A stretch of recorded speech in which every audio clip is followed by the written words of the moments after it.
4. Orcs. The first hunt. In the Murloc village, Blake was chewing on bread. However, when the health bar of the character card recovers to 70%, it will no longer rise. Needless to say, it must have been caused by the damned shadow curse, and the weakening effect attached to this body after being burned by the dragon fire. The former can be purified by holy light. The latter can also be restored through healing, and Black is only happy that the orcs control the red dragon, not the black or blue dragon. Azeroth's 5 colored dragons possess different powers. Red dragons are the guardians of life. Their breaths are accompanied by burning and healing at the same time. They could have chosen the mode of dragon breath by themselves, but the orcs used evil artifacts to control the red dragons. Let them all lose their minds. The dragon's breath must have been spewed out without any manipulation, which left the prince who should have been melted with a corpse, and made it possible to recover from this seemingly serious injury. But that's for later. After throwing away the bread in his hand, Black spread his perception. The prince's body has been exercised all year round. Although he has not really participated in many battles, his bloodline is excellent, and he has a thief rank, so his perception is beyond ordinary people. It was like a weak radar swept across the Murloc village, and I felt a faint spot of light rolling in the mud pool next to the village. Blake jumped into it, touched left and right, and finally took out a dagger with a corroded handle. But after cleaning the mud, the blade of the dagger still shines with snow. "It's actually out of equipment," he exclaimed. Holding the dagger in his hand, he waved it in a pretentious manner. He could feel a faint magic power from above, which meant that the dagger should be a fine product. "Good stuff." Touching his forehead, he called out a character card and glanced at the equipment column. In the slot that was originally not equipped, this meeting also added an entry. "Monkey Murloc dining knife, excellent quality. Weak armor break. Cool." Blake played with the dagger, exclaimed, and touched it in the mud pool again, only to find a weathered skull, which shocked him. Then he stopped thinking about finding more equipment and packed up a bag of bread and jerky that might have gone bad, as well as a few bottles of dwarf beer, in the village. After packing hastily, he prepared to leave and continued to hunt the Murlocs. But after walking a few steps, Blake turned around. He squinted his eyes and saw a little Murloc with blue stripes, hiding beside a patch of water grass. Staring at her big, cute eyes, she looked at him curiously. "Come over." Blake beckoned to it, startling the little Murloc. He turned around and was about to run, but Blake dropped something, and a piece of bread landed at its feet. The smell of the food made the little Murloc stop. It looked back at Blake in fear, then quietly grabbed the bread and ate it in big gulps. It turned out that he was hungry, so he ran home to find something to eat. "I have a lot more here." Blake, this bad guy, deliberately opened his bag to reveal some blackened bread and jerky stuffed inside. The little fishman's eyes suddenly lit up. It finished eating the bread in its hand, and with a sense of fear and vigilance, it approached Blake little by little, who was squatting there, waving another piece of moldy bread in his hand. As if to seduce. Although Murlocs have language, they are obviously not too smart. These Murloc cubs are even more stupid, but they are full of curiosity about the world. It approached Blake, boldly stretched out his hand to grab the bread in Blake's hand, and wanted to grab it, but Blake suddenly raised his hand and lifted the palm-sized little Murloc into the air. It was still holding on to the bread, and it was screaming. Blake grabbed the soft body again and threw it into his arms. Of course, it also got bread. "I lost a small pet, cool." Black smiled proudly, and regardless of the little Murloc's struggle, he hugged it and walked into the depths of the swamp, saying as he walked, "I'm going to ask you to run around. I've always wanted one, but I can't afford that thing for $3,500. You're quite similar to it, and it's a dream come true in another sense. All right, Pemberpa. Let's eat and drink enough, let's go kill a few Murlocs together." 2 days later, Blake finally got out of the quagmire of the Palatine Bay and stepped onto a solid hill. He climbed a high ground and looked north in the setting sun. I could vaguely see a destroyed building, with a strong dwarf style. Large blocks of stones were thrown everywhere, and a few orcs could be seen, camping there. The tomb of Ironbeard.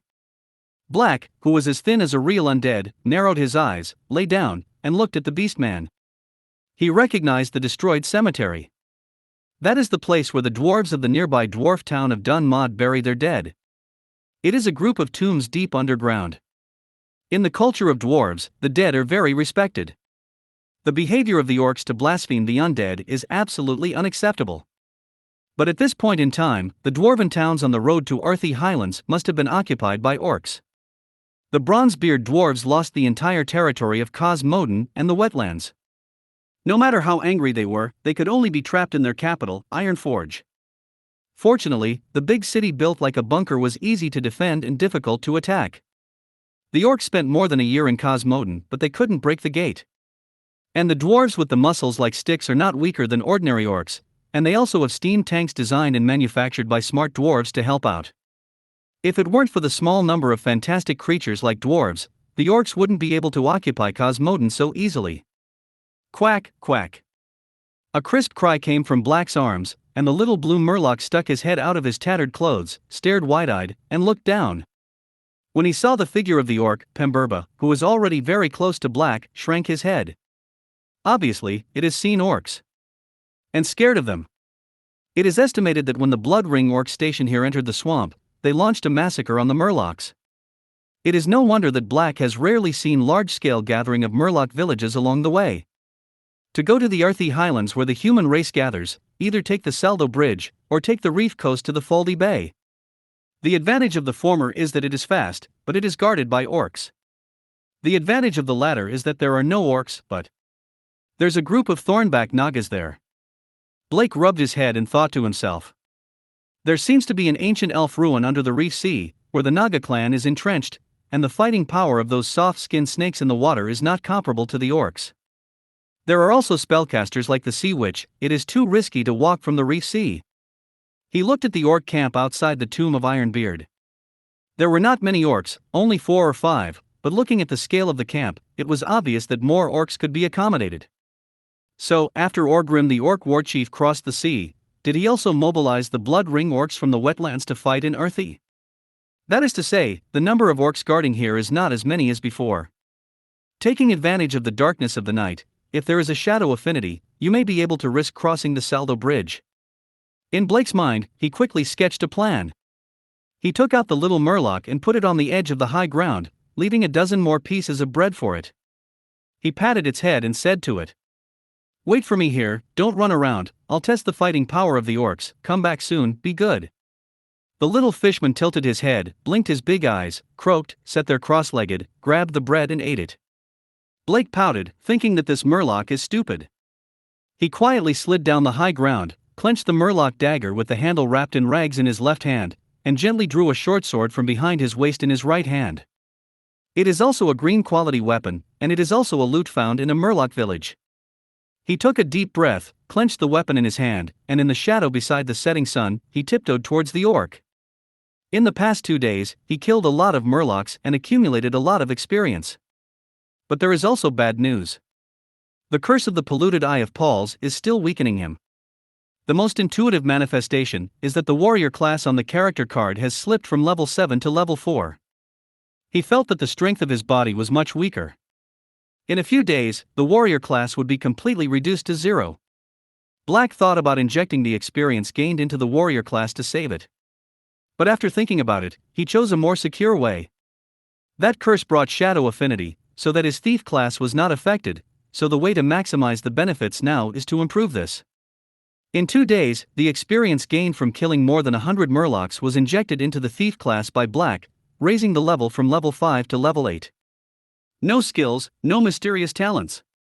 But it made his steps lighter and faster when walking in the dark, just like a black cat walking silently. He approached the orc camp little by little, hid behind a tree, and waited patiently for the opportunity. More than 10 minutes later, there were several roars in the orc camp, and then there was the sound of a fight, causing Blake, who was hiding behind a tree, to curl his lips. These orcs ruined their world.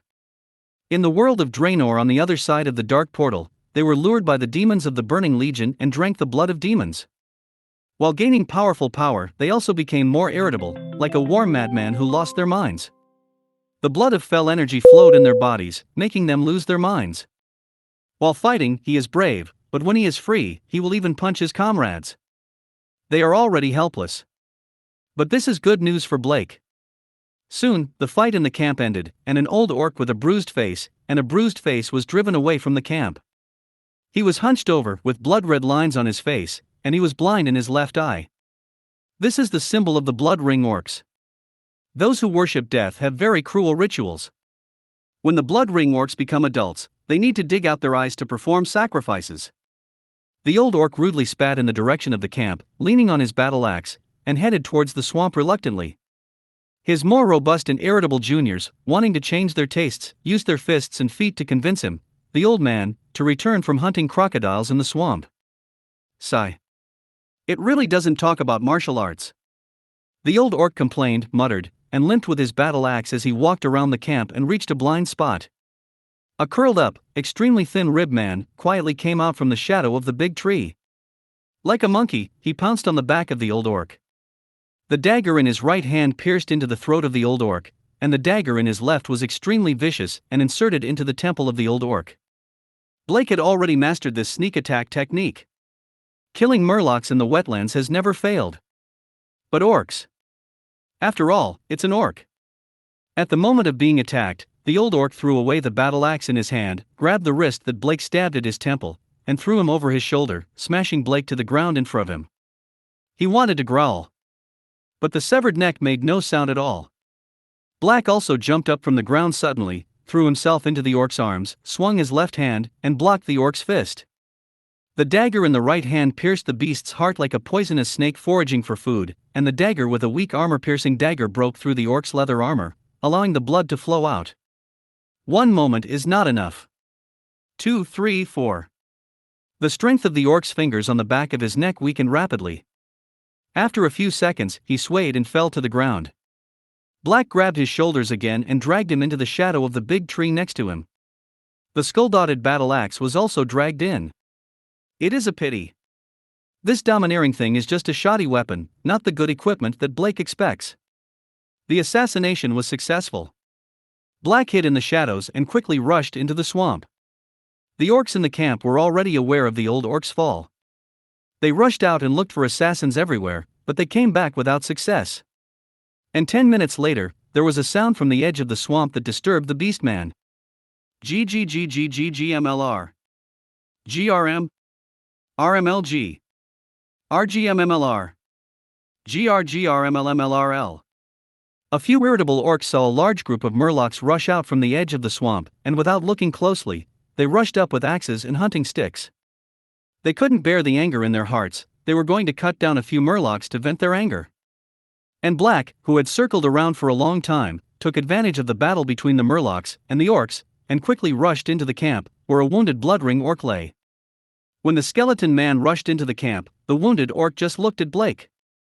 The next moment, the orc roared, grabbed the hand axe, and was about to get up. But Black was faster than him. He rushed up, pressed his left leg against his chest, swung sharp blades in both hands, and chopped off his eyes in a staggered way. Puff. Hot blood rushed to the face, blooming like a blood flower. With one hand, he grabbed the brood of little murlocs, walked outside the village, and threw them into the swampy river. Run, run, little bastards! He stomped his feet and splashed the mud, startling the little fishmen. Ha ha ha! Blake smiled a few words on his hips, patted his stomach again, returned to the village, and started rummaging around in the village decorated with rotten wood, seaweed and shells. These murlocs have robbed many travelers, and they should be able to find some supplies here. A few minutes later, an exclamation came from the murloc village.